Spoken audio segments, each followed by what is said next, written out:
सल्लल्लाहु अलैहि या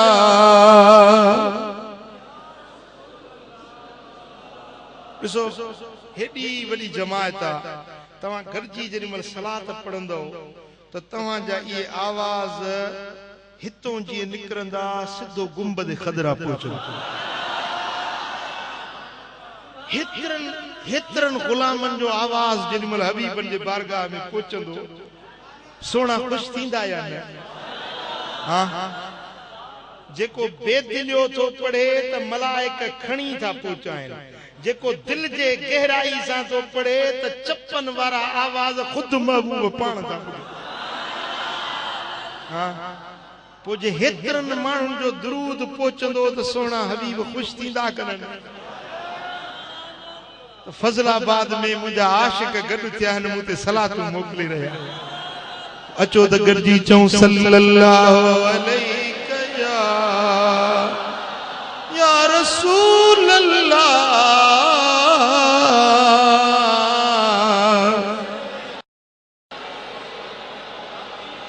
सल्लल्लाहु अलैहि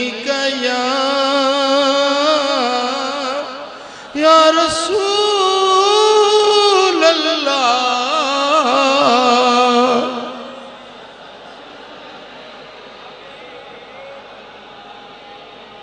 ओ मुझा दोस्तों, इमाम तिरमिज़ी रिवायत तो आने सैयदना अबू हुरैरा रज़ियल्लाहु ताला अन्हु राविया मुझे आका फरमायो त जेको हिकड़ो गिरह मानी जो के गरीब के तो खाराए,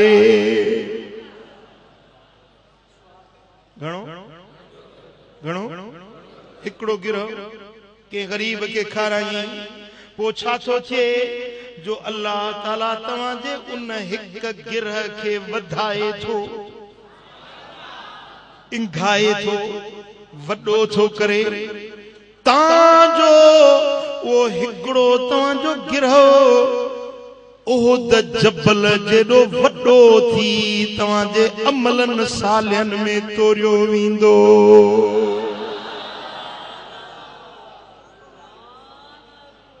हिकड़ो गिरह एक निवाला अगर किसी गरीब को आप खिलाएं तो अल्लाह ताला उसको बढ़ाता है, उसको बढ़ाता है, इतना बढ़ाता है कि वो एक निवाला ऊद जबल जितना भारी होकर तुम्हारे साले अमाल में तोला जाए। हाँ सुभान अल्लाह सुभान अल्लाह। बी रिवायत में ये आ त जिए तव्हां मजा को बकरी जो फरड़ो नंढड़ो पालींदो आ या उठ जो गोरड़ो नंढड़ो पालींदो आ पो उन्हें वो गोरो उठ जो नंढड़ो वो वडो अजीम शान उठ बणजी वेंदो। पालींदे पालींदे वो नंढड़े गोरड़े तोड़ड़े मजा वडो उठ थी वेंदो आ। हबीबन करीमन फरमायो त जेकरे तव्हां हिकड़ी खजूर जी गड़ी खैरात था कयो रब ने के तव्हां जे ला पाले थो वडो थो करे तां जो वा खजूर जी गड़ी तव्हां जे लाए ओहद जबल जेडी वजनी बनाए तव्हां जे सालियन अमलन में तोरी। हाँ अहिड़ो कम कजे या न कजे? चओ सल्लल्लाहु अलैहि या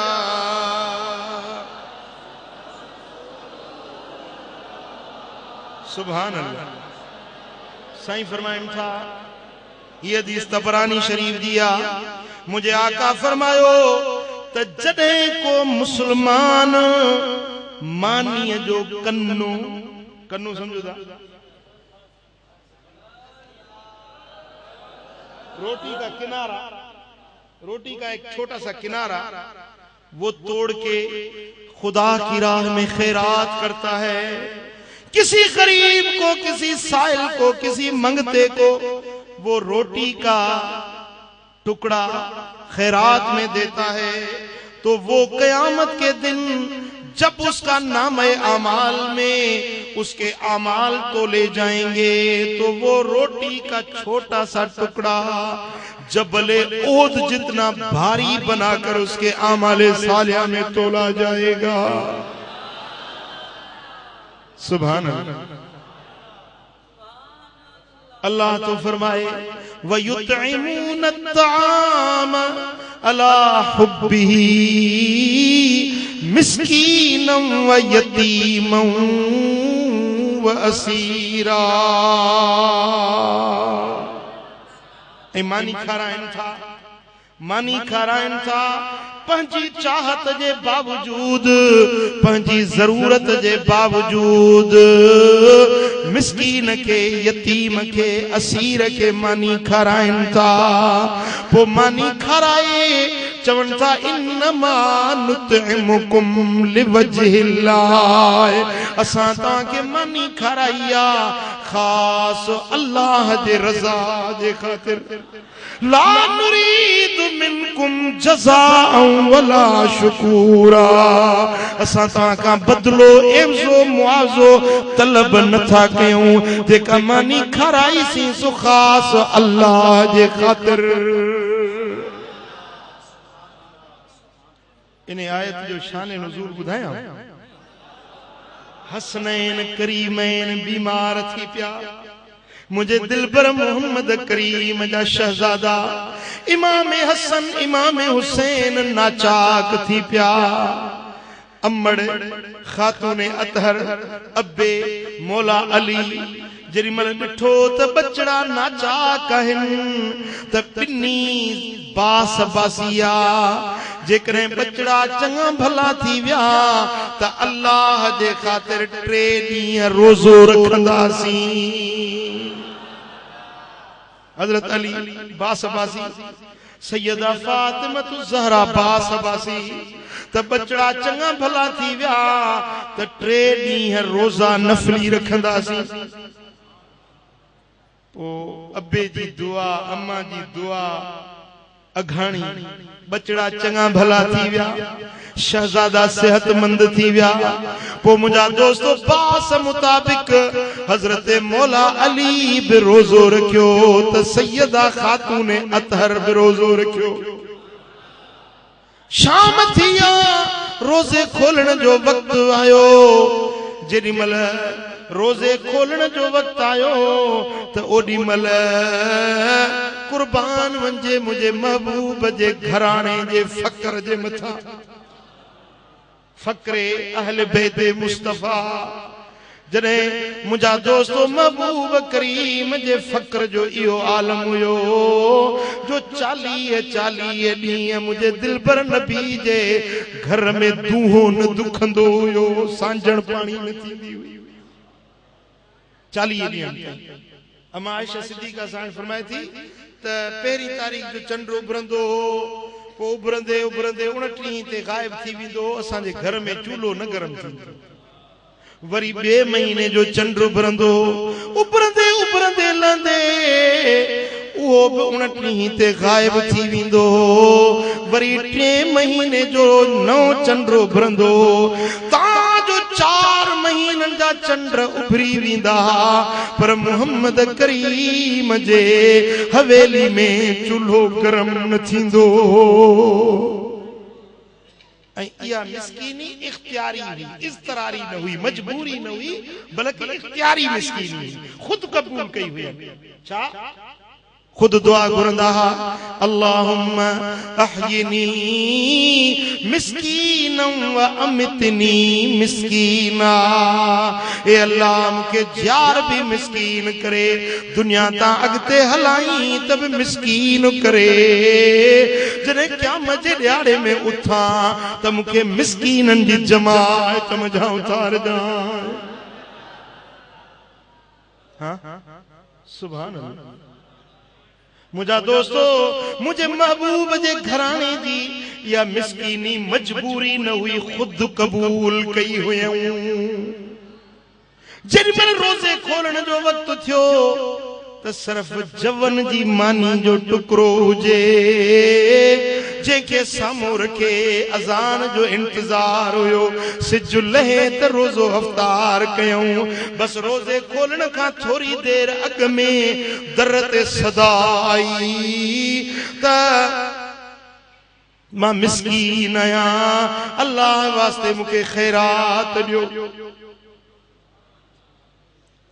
हजरत मौला अली शेरे खुदा खातून अतहर जे चेहरे दे निहारियो फातिमत ज़हरा मौला अली जे मुखड़े दे निहारियो हिक बे में चवण लगा त कदे असां जे दर ता साइल खाली न मोटियो आ अज कीअं पंहिंजे दर ता साइल के खाली मोटायूं ॿियो त कुझु कोने ई मानी जो गभो आ छो न इहा मानी इन साइल खे ॾेई छॾियूं असां पाणी पी रोज़ो खोलींदासीं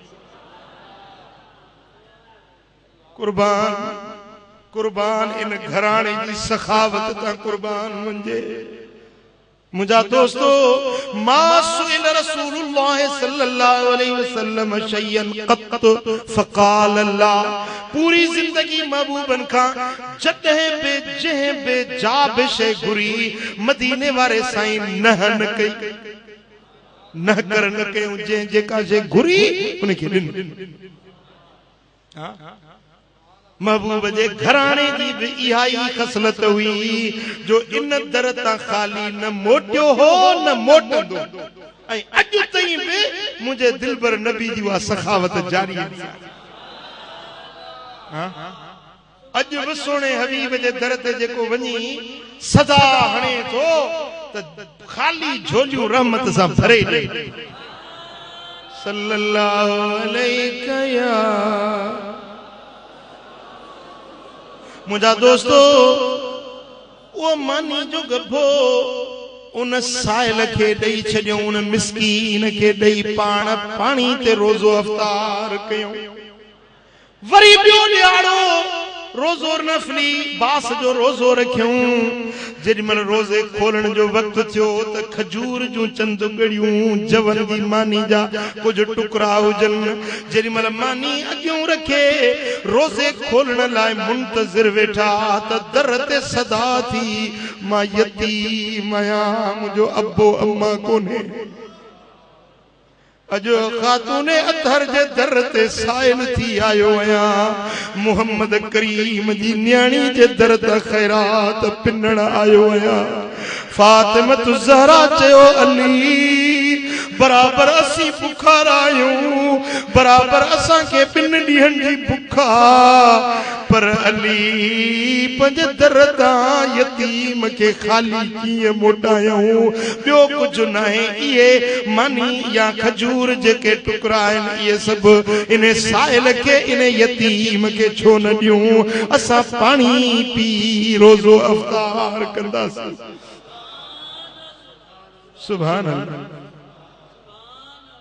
परावन तलाहिण परेशानियूं परावन तलाहिण परेशानियूं नबी पाक मुझे जुनी शानियूं परावन तलाहिण परेशानियूं परावन तलाहिण परेशानियूं नबीअ जे घराणे जुनी शानियूं परावन तलाहिण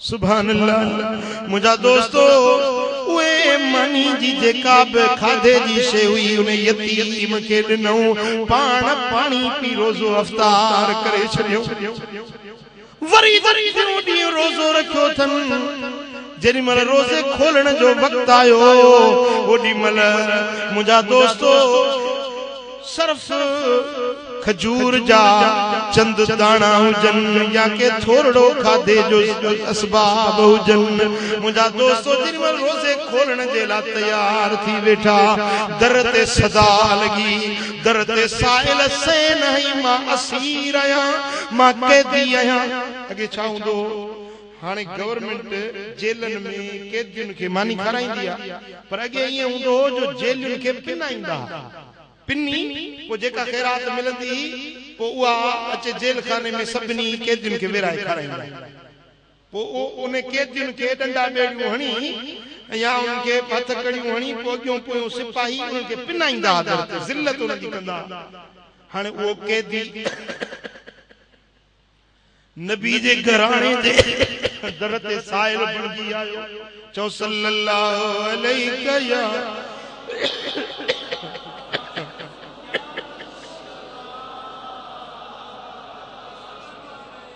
चवे तो मां असीर आया मुके खैरात मिले मुझा दोस्तों वरी हजरत मौला अली खातूने अतहर फातिमतु ज़हरा सलामुल्लाह अलैहा छा कयूं जो उहा खाधे जी शइ उन्हें असीर जे हवाले करे पाण पानी ते रोज़ो अफ्तार करे चयो टे ॾींहंनि ताईं मिस्कीन के यतीम के असीर के खैरात दिनों पंजे खादे जी शे उनन साइलन जे हवाले कयूं मुझा दोस्तों हेडो हिनन जी सखा होडो अल्लाह जे कुरान जी आयत जो नुज़ूल थियो आ व युतइमून अत्ताम अला हुब्बिही मिस्कीनन व यतीमन व असीरा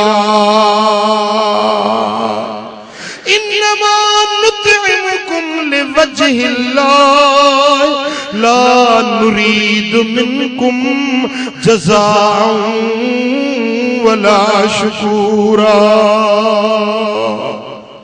चो अल्लाह अल्लाह अल्लाह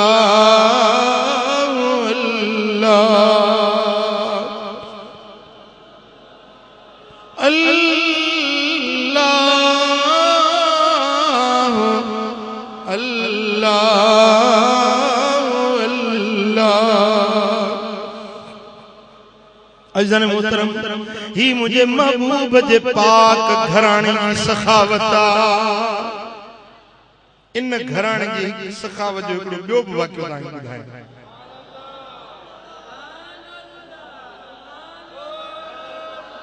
सैयदना इमाम हुसैन जो शहजादो हजरत अली औसत जंहिंखे सैयदना इमाम ज़ैनुल आबिदीन सॾिबो आहे ज़ैनुल आबिदीन वो ज़ैनुल आबिदीन जेको इमाम हुसैन जो शहजादो आई करबला जे वाक़े जो अखियुनि ॾिठो शाहिदा करबला जा दुख ऐं सूर सहण वारो सुणे इमाम हुसैन जो शहजादो मुझा दोस्तो जॾहिं करबला जा दुख ॾिसी ऐं दिमश्क ऐं कूफे जा क़ैद काटे मोटियो ये पाक घराणे जेके दुख ॾिठा जेकी कैद सठा उहे दुख ॾिसी सैयदना इमाम ज़ैनुल आबिदीन जने वापस मदीने पाक दे मोटियो त पूरी जिंदगी मोहम्मद करीम जो बचड़ो कदे खिलियो न है पूरी जिंदगी रोंदो रहो कदे घर जे खलवतुन में रोंदो आ कदे जलवतुन में रोंदो आ कदे मजलिसुन में रोंदो आ कदे तन्हायुन में रोंदो आ जेमल पानी ते नजर पवंदी थस त इमाम हुसैन जी उन याद अची वेंदी थस जेमल पानी जो प्यालो ॾिसंदो आ त अदड़े नंढे अली असगर जी उन याद अची वेंदी थस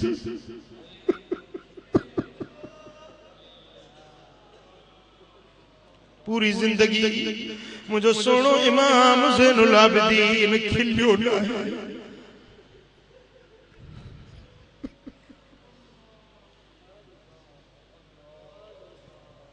कूफे जो हिकिड़ो माण्हू मेहमान थी आयो आहे मुझे सोने सैयदना इमाम ज़ैनुल आबिदीन जे चड्डे ते मेहमान थी आयो मदीने में पहुतो हुन जो को वाक़ुफ़ न हो का जान सुञाण न हुई पुछा कई त मां परदेसी आया कूफे का आयो आया मुखे रात रहनी आ मदीने पाक में किथे मां रहा सभिनी जो अबा वञ इमाम ज़ैनुल आबिदीन जड़ो सखी उन्हें जड़ो मेहमान नवाज पियो हूंदो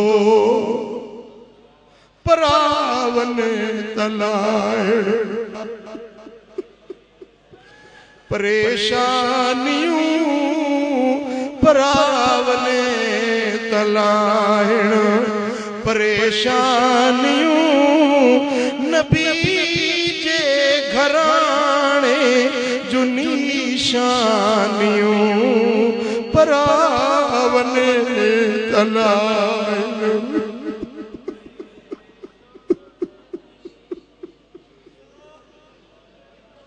नबी जे घराने जो निशानियों परावन तलाइण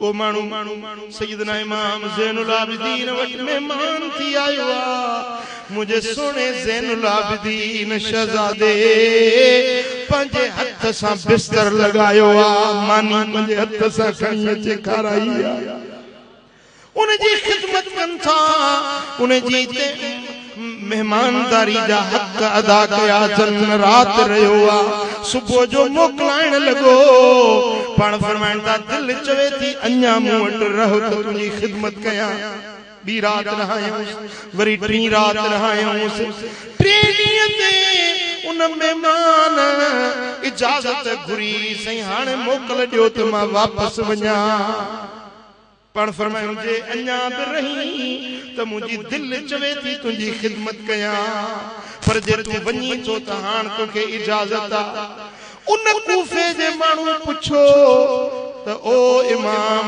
ज़ैनुल आबिदीन मुखे सुञाणी थो त मां केरु आहियां तो हेतरी मुंहिंजी खिदमत कई हेतरी मुंहिंजी तो मेहमानदारी कई सुञाणी थो मां केरु आहियां बस हुन जो इहो सवाल करण ऐं इमाम ज़ैनुल आबिदीन जे अखियुनि में लुड़क पई अचण रोई फरमाइण था हाओ मां तोखे सुञाणा थो तूं असां आल बैतन जो दुश्मन आहीं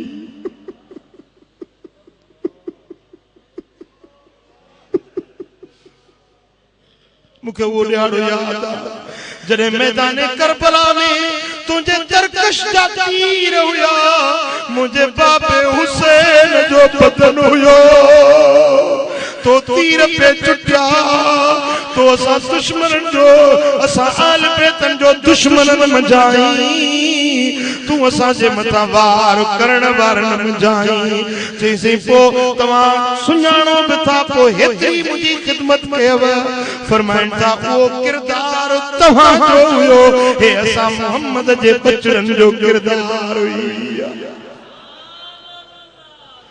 मेहमान करे सजन दावत ॾेई घुराए खत लिखी घुराए बेवफायूं करण खत लिखी घुराए करे उन्हनि ते तीर वसाइण तव्हां जो कम दुश्मन सटे ते लगी अचे त उन खे जीअ में जायूं ॾियण असां अहल बैतन जो कम परावन तलाइण परेशानियों परावन तलाइण परेशानियों नबी जे घराने जो निशानियों परावन तलाइण जो सल्लल्लाहु अलैहि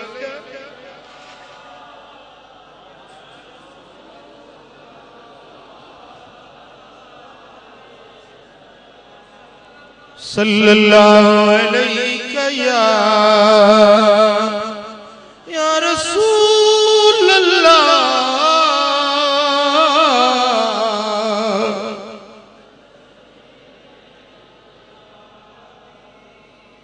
सल्लल्लाहु अलैहि या रसूल अल्लाह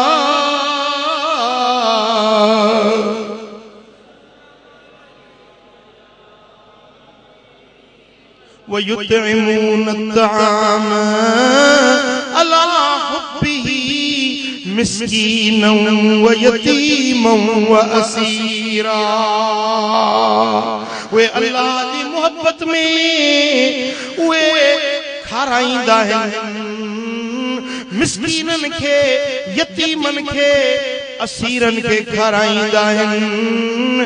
अल्लाह जे ॾिनल माल के अल्लाह जे मखलूक के खाराइण में इस्तेमाल कंदा आहिनि। पोइ उन्हनि जे मथां अल्लाह राज़ी थी वेंदो आहे। अज़र मोहतरम, यो मानी जो हिकड़ो गभो, यो हिकड़ो मानी जो कन्नो, क़यामत जे ॾियारे में ओ त जबल जेॾो वज़नी थी उन जे अमलन में तोड़ियो वेंदो। चओ सल्लल्लाहु अलैहि या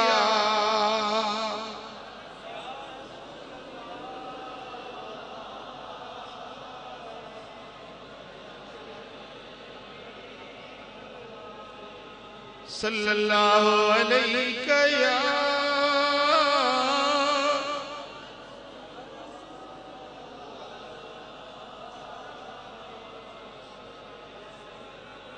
इमाम देलमी मुस्नदुल फिरदौस में रिवायत आंदी है।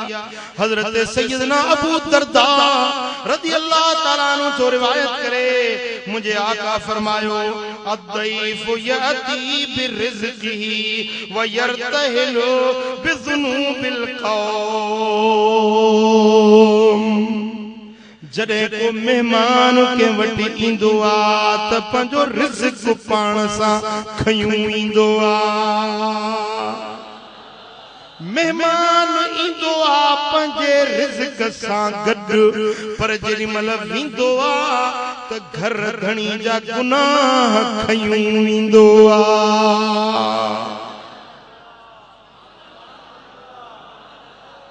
ॾिसो हदीस जा लफ़्ज़ आहिनि क़ाबिल तवज्जो ॻाल्हि आहे।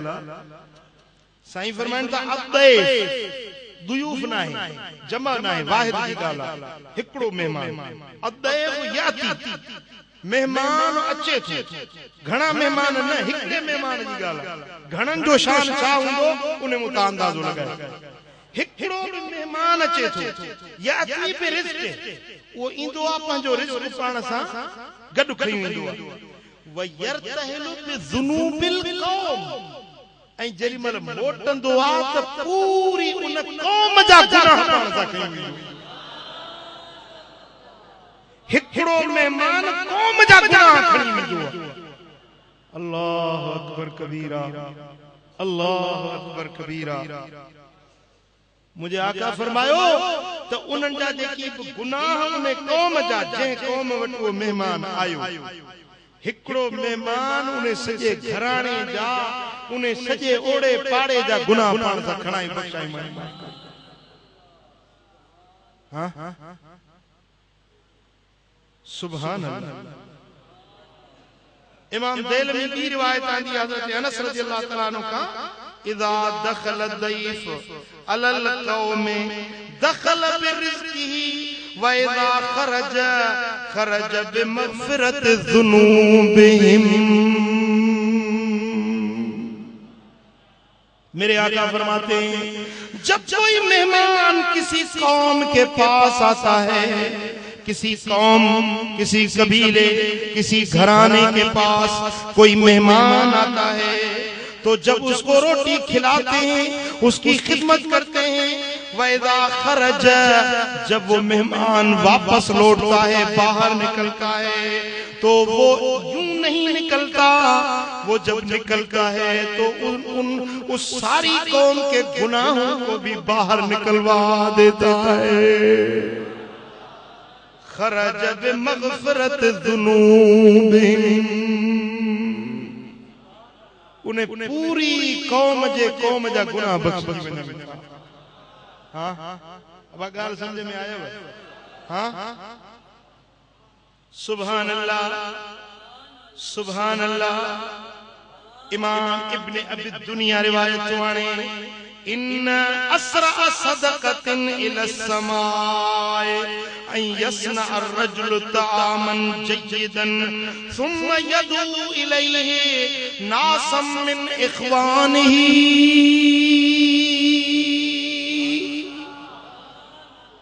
साईं फरमाइनि था त सब खां भली ख़ैरात जेका तकड़ी तकड़ी आसमान ॾे खजी वेंदी आ, यानी तकड़ी कबूलियत में ईंदी आ, उहा ख़ैरात जेका जल्दी जल्दी अल्लाह जे बारगाह में पहुचंदी आ, उहा ख़बर अथव ख़ैरात कहिड़ी आ।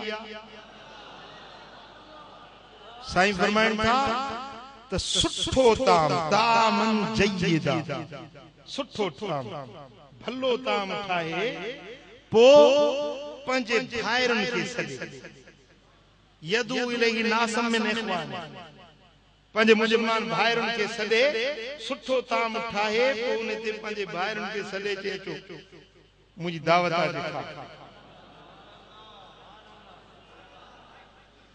इहा अहिड़ी ख़ैरात आहे जेका तकड़ी तकड़ी अल्लाह जे बारगाह में पहुची। सुभान अल्लाह। ऐं ॿुधो कुछ अमल अहिड़ा आहिनि जेकी मग़फ़िरत ऐं बख़्शिश के बाने जे लाइ वाजिब करे छॾींदा आहिनि।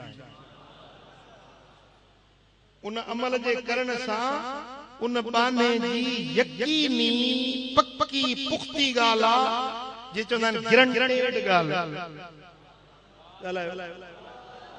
गारंटेड ॻाल्हि आहे, इन में कोई शक शुबो आहे ई कोन।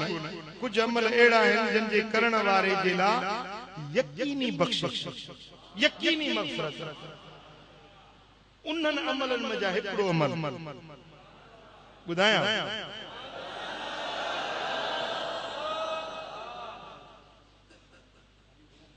सुभान अल्लाह। मग़फ़िरत थींदी गुनाहगारनि जी, नेकोकार तो हुअं ई जन्नत वेंदी न। ॻाल्हि त गुनाहगारनि जी आहे न, मूं जहिड़नि बदकारनि गुनाहगारनि जी ॻाल्हि आहे। साईं फरमाइनि था इन मिन मूजिबातिल मग़फ़िरा इत्आमुस सग़बान, सरकार फरमाइनि था त मग़फ़िरत ऐं बख़्शिश के वाजिब करण वारनि अमलनि मंझां हिकिड़ो अमल अथव बुखारे माण्हू खे मानी खाराइण। बुखारे माण्हू खे मानी खाराइण अहिड़ो अमल आहे जेको तव्हांजी मग़फ़िरत ऐं बख़्शिश खे वाजिब करे छॾे। बख़्शिश खपे, मग़फ़िरत खपे। सुभान अल्लाह, सुभान अल्लाह। बुखारे खे मानी खाराए। ऐं ॿुधो सरवर आलम फरमायो हिकिड़ो अहिड़ो अमल आहे जंहिंजे करण वारो जन्नत जो वारिस थी वेंदो।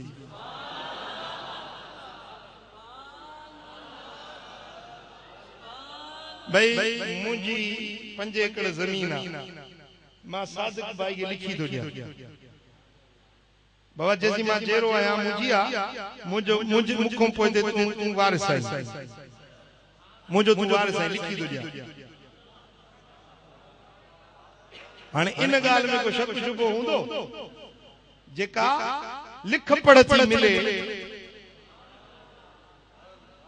तव्हां मजा को माण्हू जेकॾहिं चाहे त मां बि बसि जन्नत जो वारिस थी वञा, हेॾो मरां होॾो जन्नत में पहुचां, आहे को? आहे को? हाँ, सरकार फरमाइनि था, इमाम तबरानी रिवायत आंदी आहे ऐं हिन हदीस जो रावी मुंहिंजो सुहिणो सैयदना इमाम हसन, मौला अली जो बच्चो, हैदर करार जो शहजादो इमाम हसन रज़ी अल्लाह ताला ने रिवायत थो करे त मूं पंहिंजे नाने मोहम्मद करीम खां ॿुधो। हदीस फरमान महबूब जो रिवायत करण वारो सुहिणो इमाम हसन।